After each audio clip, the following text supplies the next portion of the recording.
Hello and welcome to this week's edition of Generation Jihad. I'm Bill Roggio and I'm here with my friend, colleague, and partner in crime, Tom Joscelyn. Hey everybody. Okay, so this week we're going to cover several topics. There's a lot of news out this week, a lot of things that we wanted to discuss, and instead of devoting an episode to one, we figure we're just going to do a quick roundup on four important topics. We're going to discuss the shooting at Pensacola and what the FBI has discovered about the shooter. There's been another attack in Corpus Christi. We have the Inspector General's report on Al-Qaeda and the Taliban in Afghanistan. And additionally, Mullah Habibatullah, who's the emir of the Afghan Taliban, he issued an Eid statement, and we're going to discuss what he said about governance in Afghanistan. And with that, we're going to get right into it. So first, we're going to talk about the Pensacola shooter. The FBI has had a breakthrough in this case on Mohammed Saeed al-Shamri and his ties to Al-Qaeda in the Arabian Peninsula. Tom, talk to us about what the FBI has discovered, what they've told us this week. So the Pensacola shooting took place at Naval Air Station Pensacola on December 6th of 2019, so several months ago now. And the terrorist, and he was identified as a terrorist pretty quickly, named Mohammed Saeed al-Shamrani. He's a Saudi. He's a member of the Royal Saudi Air Force. He was here as part of a joint training program in the U.S. And the reason why he was identified as a terrorist pretty quickly is the FBI was able to examine his social media posts, which were not ambiguous. He was pretty loud and proud about his belief in Al-Qaeda and proclaiming sort of his jihadist ideology. He would paraphrase Osama bin Laden. You know, some of his posts, according to the FBI, was echoing Anwar al-Awlaki, the AQAP cleric who inspired and directed terrorist plots throughout the West. So very quickly they were confident in saying this guy was a jihadi in terms of ideology. But they didn't know whether or not he was actually affiliated or part of an organization or answering an organization at all. And part of the reason they didn't know that was that he had these two iPhones. One was an iPhone 7 Plus, I believe, and the other one was an iPhone 5. And the FBI, al-Shamrani, actually shot with his gun. He shot the iPhone 7 Plus, according to press reports, and then he did something to try and destroy the iPhone 5 as well. So the FBI couldn't access what was actually on the phones and figuring out if he was communicating with anybody. So there's battle ensued with Apple, this war of words and rhetoric, where the Department of Justice. We're going to get into this, Bill. I think you and I are pretty into. We don't want the government snooping on our communication, so we'll get into this. But the government basically wanted to force Apple, or was trying to coerce Apple publicly anyway, to break the security on its own phones, crack the security on its own phones, so they could see what al-Shamrani was saying or who he was communicating with. Apple refused, as it has in the past. Apple did in the past when it came to San Bernardino terrorist attack in December 2015. The terrorist couple responsible for that had an iPhone, an older iPhone, that Apple refused to crack security on. And so this is an ongoing sort of tussle or tug of war between the government and Apple over, basically where that line is between security and privacy. So in any event, in early February, AQAP, the emir at the time, Qasem al-Rami, who was killed a few weeks earlier in a drone strike in Yemen, comes out with a video that's very much proclaiming AQAP's quote-unquote full responsibility for this terrorist attack, claiming Mohammed al-Shamrani as their guy, saying he was in effect a sleeper agent who plotted meticulously for several years and was waiting to strike. He was bouncing around from one base to another, waiting for his opportunity. And so that basically got the FBI, it put the investigation into a new realm. When this was such a strong claim of responsibility, the FBI then had to say, well, wait a minute, there really may be more to this. Now, there were some people, you and I, Bill, talk to people who talk to people, so either secondhand or firsthand, who were sort of poo-pooing that AQAP video and were saying, oh, there's nothing to it, they're just trying to claim responsibility for a terrorist attack. Well, the FBI now in this breakthrough, when they finally got in al-Shamrani's phones, they find out that he was actually, of course, not only had he been part of the AQAP web all along, he had been corresponding with AQAP operatives right up to the night before his terrorist attack in Pensacola. And this terrorist attack left 3 U.S. sailors dead, wounded 8 others. So here's a guy who was not just inspired by AQAP, but was accepting and taking some level of direction and guidance via most likely encrypted messaging applications on his encrypted phones. And so that's why there's been a breakthrough in this investigation, and we could talk a little bit more about what that breakthrough entailed. But this is an example of where, what Bill and I have talked about for so long, more than 18 years after 9/11, Al-Qaeda got a sleeper agent onto a U.S. military base and executed, yes, a small attack, but still an attack on a secure facility, and it raises a lot of questions, right, Bill? Yeah, it sure does. And Tom, like you nailed it. I mean, it's yet again another attempt to what you so perfectly have coined the term disconnect the dots. I mean, all of the evidence of his ties to AQAP were pretty public. His own statements, AQAP statements. And think about it. I mean, when was the last time Al-Qaeda claimed credit for an attack that it actually didn't execute? I can't even think of one. The Islamic State... There's one dubious AQAP claim. I was thinking about this too, Bill. It's funny you raised this, right? So I was just thinking about this last night as I was not sleeping, which is my usual these days. I was tossing and turning. One of the and by the way, folks, we're recording this a few days before Memorial Day. We wish you a happy Memorial Day. You're going to hear this after Memorial Day, so hopefully you had a safe and healthy Memorial Day. But in any event, when I was thinking about when did AQAP last claim an attack that they didn't have responsibility for, there was a separate, like a plane out of the UAE or something like that. I forget, and I didn't look it up before doing the podcast, so forgive me, folks. But there was one claim that seemed to be dubious, that they claimed responsibility for an attack on a cargo plane of some sort years ago, and that may not have been the case. But otherwise, Bill, you're right. They don't usually claim responsibility for something they didn't do. So, and the video that they put out was pretty elaborate. It had all these notes and it had his will, and we couldn't say at the time. You and I talked about this, Bill. We couldn't say at the time that those were definitively uploaded from the terrorist himself. There was possibility they got him somehow online elsewhere, but that was all suggested that they were actually in contact with this guy. Yeah, I mean, and my point being, yes, the FBI does need to establish those links for a court of law, but I think it's a reasonable, after that information's out there, to assume, yes, he is linked to AQAP until we're given evidence contrary to that at that point in time, right? When we see what AQAP has said, when we see what he has, what al-Shamrani himself has said, there's very little reason to doubt that, particularly what we have known. And it's not like this is a type of attack that AQAP hasn't executed in the past, looking at the, the attack on Charlie Hebdo and, so... Yeah, this is just one other point here I wanted to make that, we discussed this on the podcast a couple weeks ago on Al-Qaeda in the Arabian Peninsula, as well as on the drone strikes. I mean, 18 plus years after 9/11, we've had targeted killings. AQAP has supposedly leadership has been decimated and weakened, and yet you have that resiliency factor. They're still able to carry out an attack on the United States. I mean, they're still plotting, they're planning. Yes, things are more difficult for them. Yes, they have problems with, leadership because the U.S. is killing them. But frankly, my opinion is we're not killing them fast enough.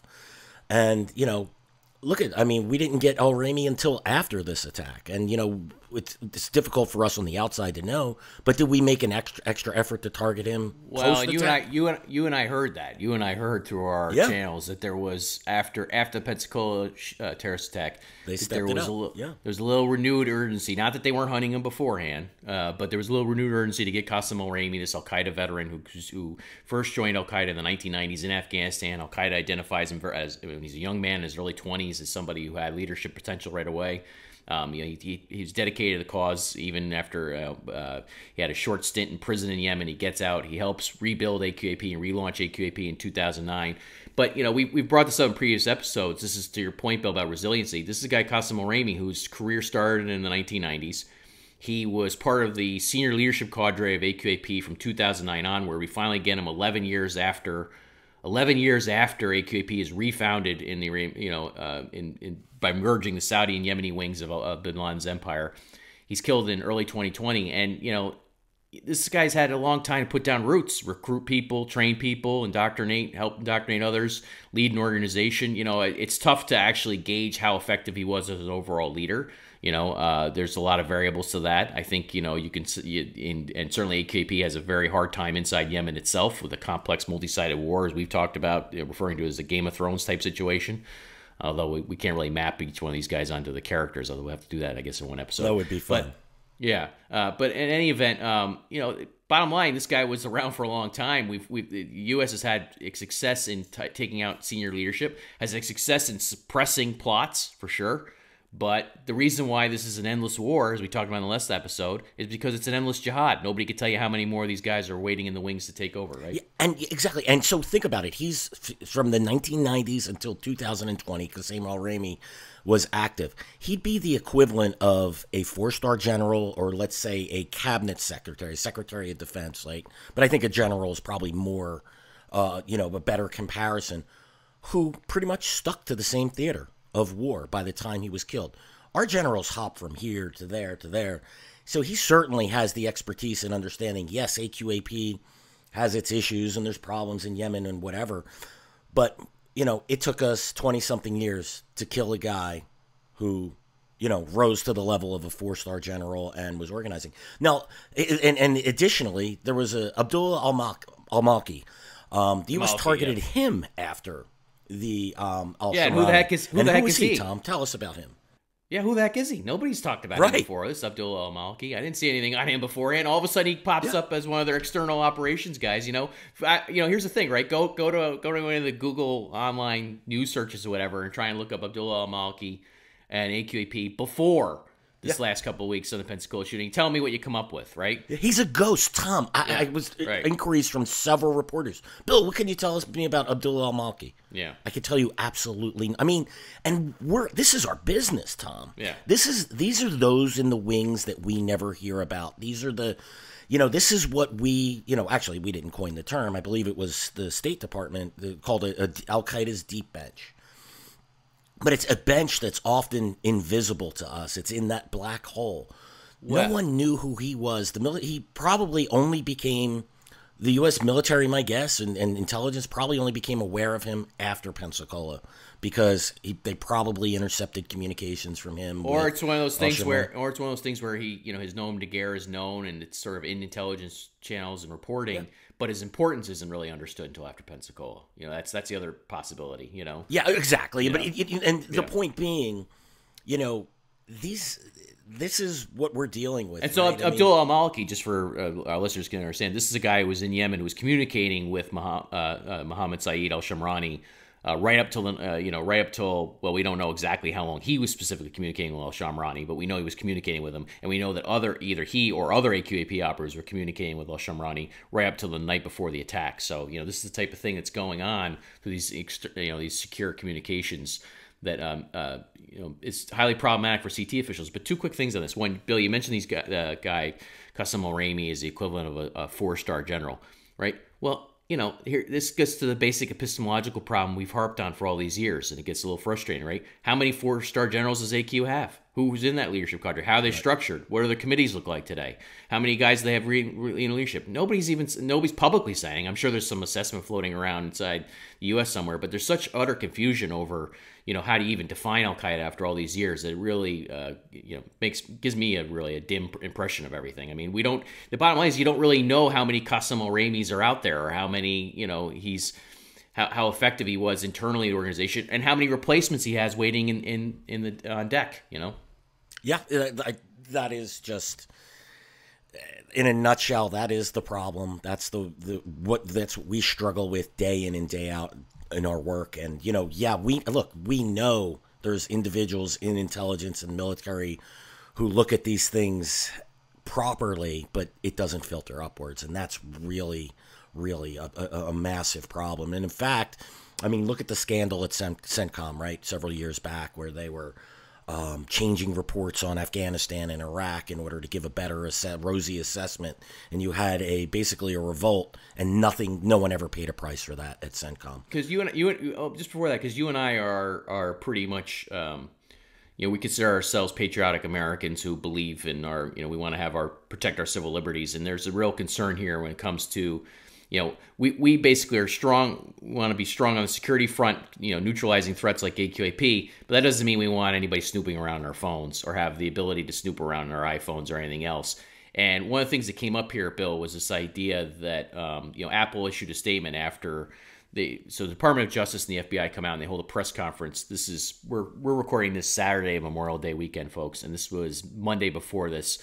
There's a big press conference with the Department of Justice and FBI come out, and they say that they're critiquing Apple for not giving enough help, enough support in the investigation. Apple disputes that and says that they did support and provide data in various ways. But in Apple's statement, rebutting what the Department of Justice and FBI were saying, they said, we're not going to put in a backdoor because you can't guarantee, into our phones, our devices, because if you have a backdoor, which sort of circumvents the normal security, password protections, and other security measures that are put in place, if we do that, then you can't control who uses them. Bad actors can use them. And they're right, I think, right, Bill? I agree, right? Right? Listen, I mean, I understand the frustrations of Department of Justice and the FBI. I get it. But at the end of the day, I'm concerned about our freedoms at the end. Look, I go back to, they want to get into monitoring our communications and whatnot. Yet often, I go back to I go back to the Boston Marathon bombings. One of the Sarnoff brothers posted on Facebook. Remember, he was trying to get citizenship, and the FBI reviews his Facebook account, and they see that he has videos posted from Doku Umarov, who was the head of the Islamic Caucasus Emirates, which is one of the videos was celebrating the rise of the black flag in the Khorasan. Which is exactly a key part of the mythology. And they look at that and they say, he's good to go. We could give him citizenship. If they can't analyze this on an open source basis, why am I surrendering my freedoms for them to crack our communications? I mean, I realize that here in this case, though, Shamrani, I mean, listen, he had plenty of social media that you could have inspected that showed there was a problem. On September 11th last year in 2019, he posts something like the countdown has begun or something as he's visiting the September 11th memorial. Now, of course, you could say, well, hindsight, in 2020, you can go back and say, now you know what he's talking about. But I'm sorry, if I see a Saudi military, officer or trainee pilot, visiting 9/11 memorial where a bunch of Saudis were involved in this attack on America, and he's posting on social media the countdown has begun. If I have a guy like that here, I'm going to make sure I'm scooping up his social media, first of all. Second of all, because I'm going to have constant surveillance and security on who I'm bringing in here after all this, that's where I want the surveillance, not on Americans, right? Yeah. Or the ability to surveil Americans. And then, get it right, get what he's doing. But, one other quick thing on what you're saying, Bill, there's a key point here, though. The key distinction is, so to the Department of Justice and FBI's credit, or at least in favor of their argument, the difference here, and I'm not supporting their argument, I'm just saying the difference here is that they're talking about encrypted messaging and secure communications with AQAP operatives overseas, and they're claiming that their investigation was hampered by the fact that it took the FBI over 4 months to get into the phones. That's what they're saying. Look, to me, that's a trade-off that we're going to have to make. I'd rather, I'm just not comfortable with the U.S. government having the ability to use a backdoor to get in my phone or anybody else's phone, because it wouldn't be just the U.S. government, whatever, concerns you have about your own liberties here in the U.S., but it would be China, the Chinese government, Chinese Communist Party, the Russians, North Koreans, Iranians. Anybody can use that backdoor then. Yeah, I mean, once you open Pandora's box there's no closing it. And that really ultimately is it. If the FBI wants to crack it and make them work to do the work, I'm sorry. There's certain trade-offs we have to hear, and we've given up a lot of personal liberties since 9/11, and I don't believe that we should surrender them easily. No, I agree. And the other thing is, I talked to a senior counterterrorism official, or a person I'll describe as senior counterterrorism official some years ago. This is somebody who's involved in stopping terrorists and terrorist plots. To my mind, somebody who's very well respected and is very well respected. And this person, I asked this person about the backdoor issue on the phones. Now, this would make this guy's, and is a guy, I just slipped up. I was going to try not to say guy or gal, but it is a guy. This would make his career a lot easier to have this type of thing in place. And he said absolutely not. He wouldn't do it because for all the reasons we're talking about. Now, he had a whole sort of system that he would put in place to do this, and I'm not going to try to go through all that, and I'm sure there are other people thinking about this out there, and I'm sure there's some good ideas out there. But even he, said, look, I don't want the easy backdoor option because it just opens up a whole Pandora's box of problems, Yeah, that's exactly right. That's my view on that. And I guess with that, we'll move on to Corpus Christi now. And so we had another shooting just a couple of days ago at a military base there. The shooter was identified as Adam al-Sali. He's an American citizen, but he apparently has links to Syria. So what do we know about him? Has any terrorist group taken credit for this attack, Tom? I haven't seen anybody take credit for this one yet. Of course, we have to wait and see. So far what we have are reports that, on social media, he was, like al-Shamrani, was very much supportive of AQAP. Rita Katz at Site Intelligence Group, I think, found his account. Yes. They found his accounts pretty quickly. I just saw her on Twitter talking about this and was providing a bunch of details. So kudos to them for figuring out what this guy. Yeah, she did a fantastic job laying that all out. Yeah, figuring out what this guy was doing. Group. Yeah, when I do our write up, I'll make sure to cite all this stuff. I'll cite on all this stuff. But they have a bunch of. They came up with a bunch of posts that this guy was posting about. Was proclaiming his allegiance to AQAP. Or support for AQAP, including, I think, Ibrahim al-Rabash, a former AQAP theologian, former Gemo detainee, who was an ideologue for the group, but others as well. So that's an evolving story. We don't really know much about this right now. Apparently, this one U.S. sailor, I guess, took a bullet, had protective gear on, survived, was wounded, but I think it is a she, I didn't see her name yet, managed to press a button and the protective barrier came up, and so that prevented this guy from going in and creating more havoc. So, kudos to her and whoever that sailor was that did that. That's fantastic. But look, now we have 2 attacks on naval air stations, first in Pensacola, now in Corpus Christi. Both of them have an AQ angle to them. One we now know was done by an AQAP operative or sleeper agent, according to the group and the FBI. And the other one is done by a guy who was at a minimum supportive of AQAP and Al-Qaeda. That's not speaking to a group that's dead, is it, Bill? Or decimated? No, or on the path it's to not. defeat? Yeah. Right, and look, again, we don't see a claim. Again, we're recording this. By the time you listen to this, I believe it will be off 3 or 4 days in between. So things can change rapidly in between that time. But look, we shouldn't discount AQAP links to this right away. We don't see evidence of it, to be clear, but we shouldn't be shocked if we do see evidence of it. And as we learned in Pensacola, let's actually get the evidence before people are making claims about what these guys are doing. Let's actually see the evidence before we sort of put a narrative around it. There's always such a quick a desire to say no, right? Not say maybe. Or it's a disconnect the dots stuff. Yeah. It's one of ISIS Islamic State. My theory is that ISIS Islamic State threw a monkey wrench in the prevailing paradigm. I'm going to get nerdy for a second. So not that any of the rest of this isn't nerdy, but if you ever read Thomas Kuhn's The Structure of Scientific Revolutions, his whole thesis was that basically there are these paradigms that gain hold within scientific fields, and then the paradigm could be wrong for years. But it takes sort of this moment of overwhelming evidence, this moment of overwhelming truth to bust through and force scientists to create a new paradigm for understanding what they're observing. And this happened in jihadism. There were some really bad models that have sort of lingered for years when it comes to understanding Al-Qaeda in particular. ISIS sort of broke through and changed that a little bit because people were applying those bad models to ISIS, and then, ISIS really was about building a caliphate and at the same time could pose a threat to the West. And elsewhere around the globe had global ambitions. So the disconnect the dots paradigm on ISIS, it was just sort of a local mafia or local group, which you even had the President of the United States, Barack Obama, say at one point. That was the JV of terrorist groups. That was all busted through, right?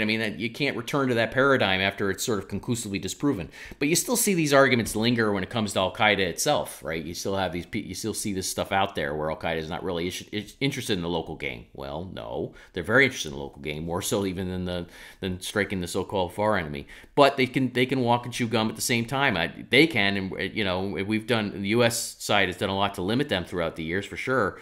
But I continue to worry that we're not able to walk and chew gum at the same time. That we can't. Yeah, I couldn't agree with you more, Tom. We can't. It's ongoing problem. We want to pivot, right, and the endless wars, and yet we still have an enemy out there that we're going to that is committed to destroying our way of life. Before we move on, here's one thing on this, because I don't want to oversell the jihadi threat, the terrorist threat, but at the same time, I do think that it's undersold by others, yes. In terms of what's going on in the U.S.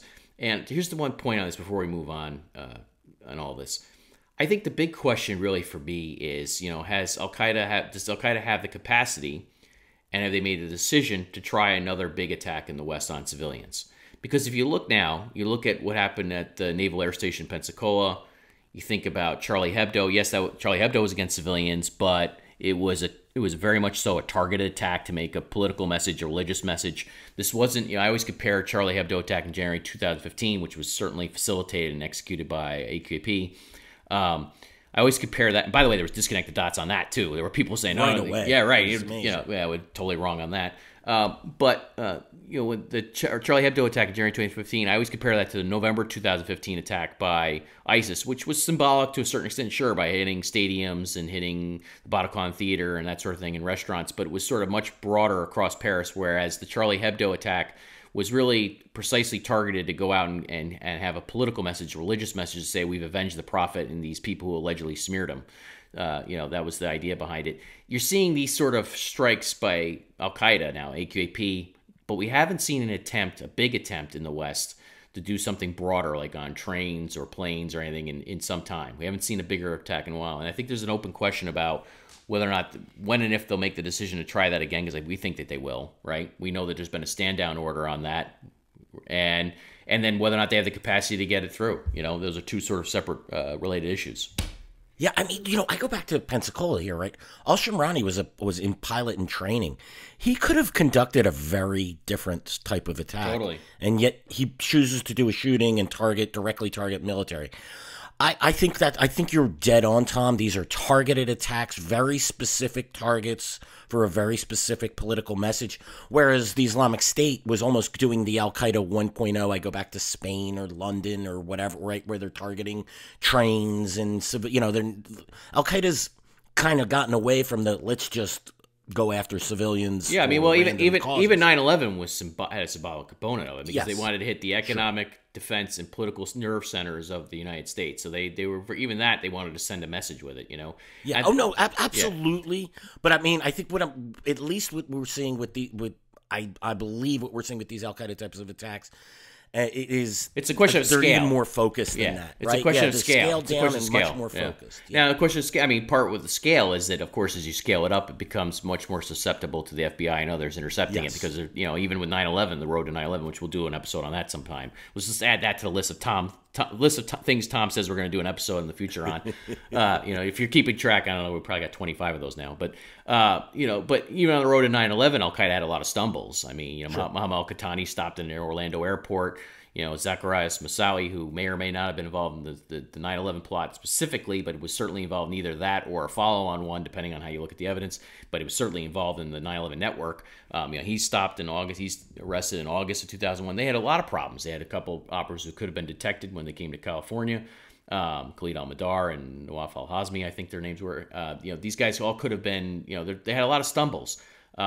And so when you scale up, you do run the risk of stumbling, right? But they got through the stumbles that time to pull that off. And I think the big question for me is, we've seen evidence that Ayman al-Zawahiri and Al-Qaeda senior leadership had a stand-down order in Syria and elsewhere. There's some rumblings out of Yemen and elsewhere for a big attack. They didn't want a big attack in the West because they were focused on the local game. They were focused on expanding their footprint post the 2011 Arab uprisings. But the question is, they could change that calculation, especially with the coming retreat from Afghanistan, the ongoing retreat from Afghanistan, and other political things. They could look at the world a little bit differently and try again. And then the question is, do they have the capacity? Yep, no, that's absolutely right, Tom. So let's take a look at Afghanistan. So we had the lead inspector general for Operations Freedom Sentinel issue a quarterly report. If you haven't gone to the Long War Journal and read Tom's article, it's Taliban reluctant to publicly break with Al-Qaeda Inspector General reports.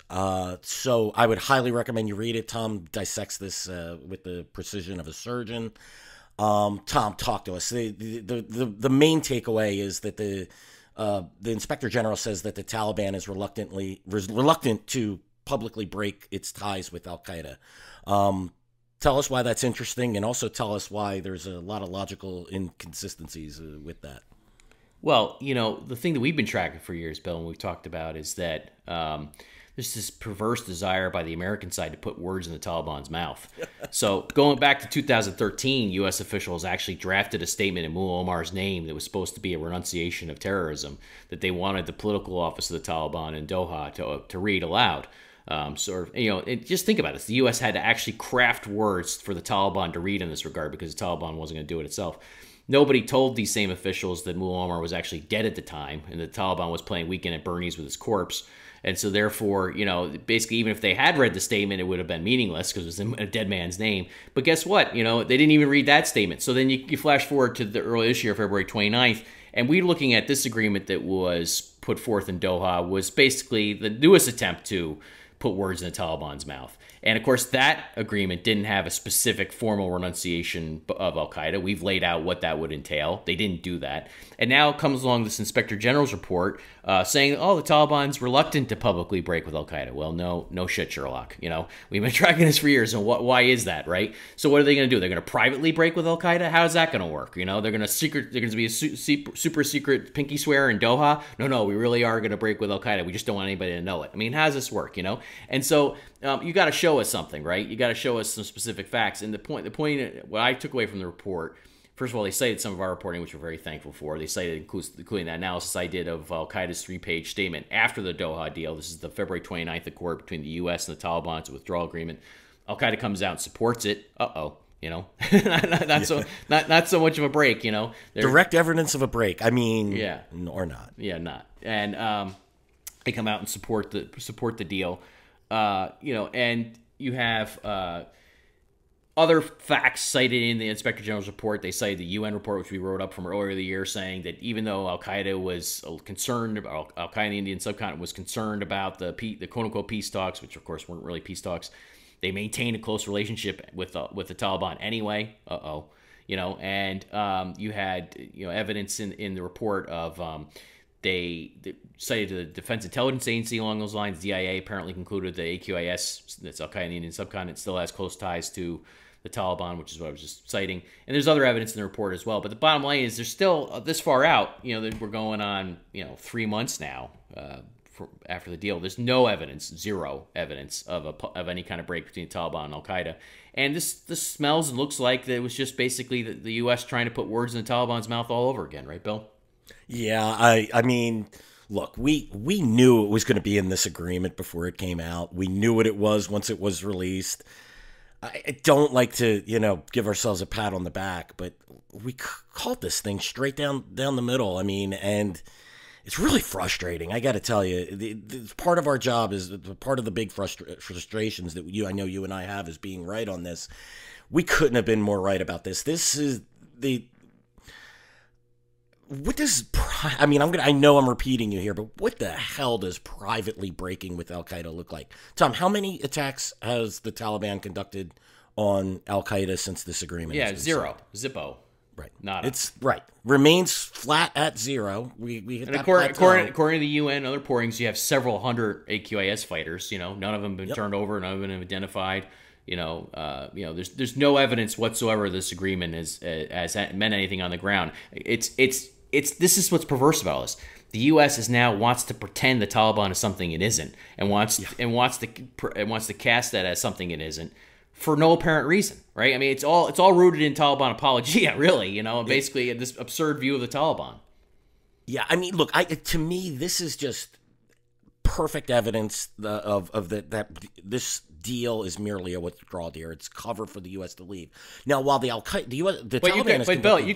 the U.S. could have done that. Oh, we know. We know. They want political cover. Yeah, without lying on the Taliban's behalf. That's what's so egregious to us, right? I mean, you can pull all the troops out. Just don't lie on the Taliban's behalf on the way out. I mean, what is that? Look, you and I have maintained, and I'm going to just state this again, we could have left Afghanistan. If you want to leave, we don't have to legitimize the Taliban and whitewash the Taliban's role in 9/11. We could have done that. Far be it from me to stand in the face of the will of the President of the United States and, frankly, the American public. So, I mean, I just think we should have been clear about what we're going to leave behind. Instead, we're obfuscating what we're leaving behind. Now, while there's been zero attacks by the Taliban on Al-Qaeda, the Taliban has conducted thousands of attacks against the Afghan government. Afghan military and government since this deal was signed on February 29th. Tom, and yet the U.S. military is suppressing this attack data. Why?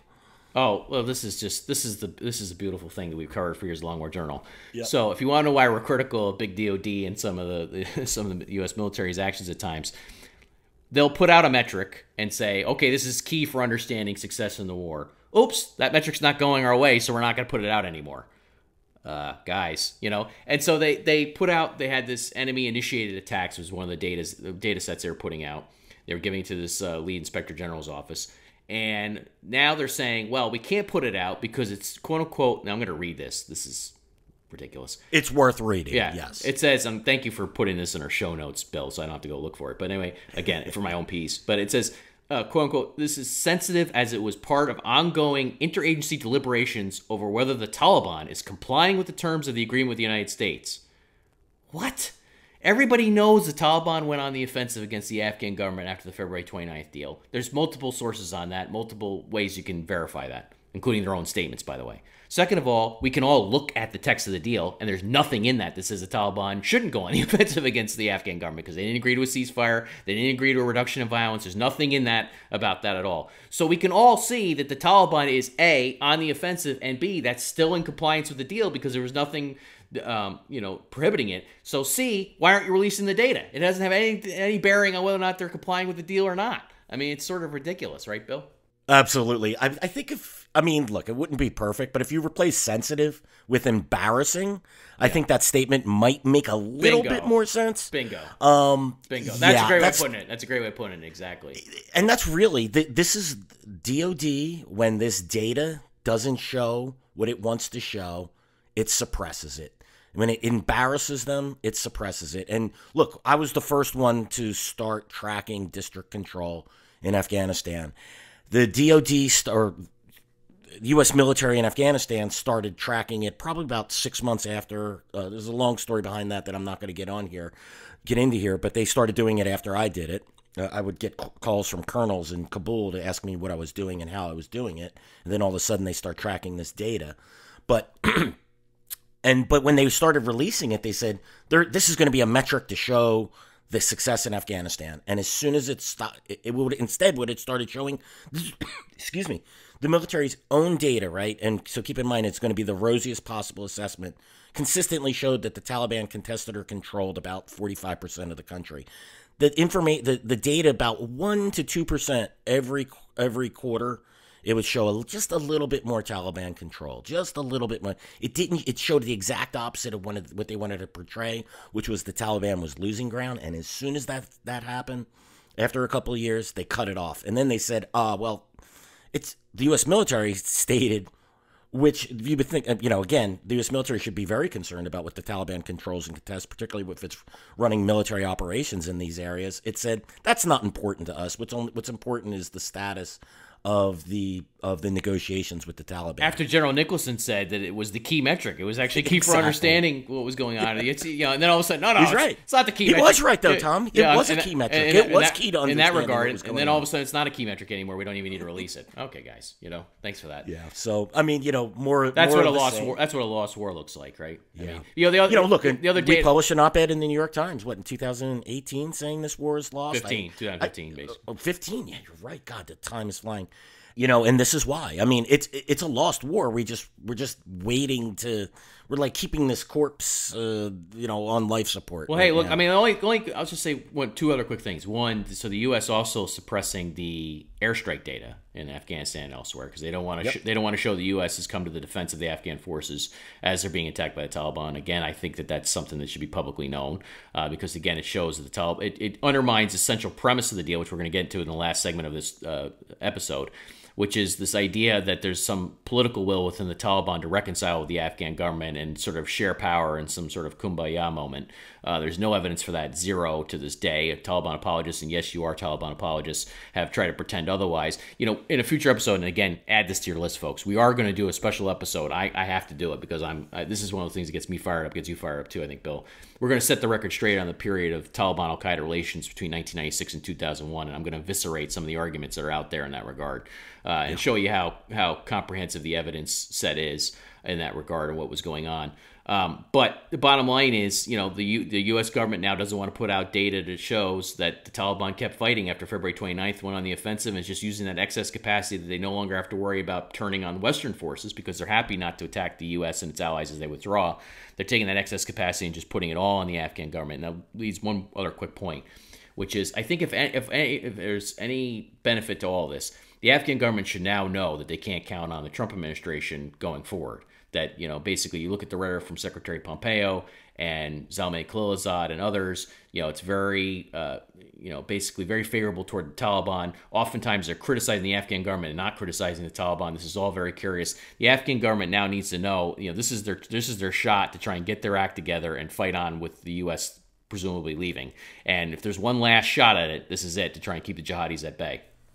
Yeah, the Afghan government needs to get off the crack cocaine of U.S. dollars and U.S. military support. It's waning. It's going away. It's going to be tough to do, though. We know that. That's part of the problem. We know that, but if they want to have a chance of survival and hanging on to portions of the country, they're going to have to do it and find other allies. The U.S. is not a reliable ally in this regard. It's sad, but it's true. They're going to have to figure out something. And the U.S., part of what we've said in the alternative of all this is the U.S. should have been negotiating what a security compact with the Afghan government looked as the U.S. was withdrawing troops, as opposed to wasting all its time negotiating, legitimizing, empowering, and lying on behalf of the Taliban. None of that makes any sense. Yeah, look, I mean, we could discuss what options, but a vigorous U.S. air presence and combat support presence in Afghanistan, backing the Afghan support forces on the front line, perhaps some consolidation of the Afghan military lines, would have been far better than what we're doing now. So I'm going to move on to Mullah Habibatullah, who's the emir of the Afghan Taliban. He issued a statement for Eid al-Fitr, which is an Islamic holiday. And it basically was just more of the same. The Taliban are fighting for an Islamic system, and what they call an Islamic government. Now, who's going to lead that Islamic system or that Islamic government? Of course, the Taliban and its Islamic Emirate of Afghanistan. That, of course, is the name that the Taliban gives its government. And by the way, Abdullah Akhundzada is known as the Emir of the Faithful by the Taliban and Al-Qaeda, So what is he going to become? Emir of only some of the faithful in a power sharing agreement with the Afghan government? How's he going to? He's going to be co-Emir of the faithful. He's going to share power with Ghani and Abdullah. Surely you jest, right? I mean, this guy, this guy is proclaimed as the Emir of all believers, folks. So it's not even it's not even a title that's sort of constrained to Afghan borders, really, in terms of title. But so what? He's going to lay down. He's going to say, oh yeah, I'll be the minister for something this or that now in a new Afghan government. It's all absurd, Yeah, the Taliban gets away with this by issuing statements by saying, no, our jihad is only constrained to Afghanistan, and we're not interested in what happens other places, except, and this is repeated by spokesmen who then it's given as justification by those apologists out there, and again, you know who you are, who say, no, the Taliban's just interested in governance and it'll share power. Actually, Bill, let me give you this, Bill. So I'm going to share this with our listeners, right? I heard from a very, very reliable source and friend that a very senior U.S. government official, I can't name, obviously, basically took that view of the Taliban. Oh, all they want really is some of our cash, some of our money. They just want our aid. They don't really want anything else, And you hear stuff like that come out of senior U.S. government channels. Like I say, I can't imagine U.S. service members fighting under this sort of leadership that doesn't even understand what the Taliban is and what they're all about.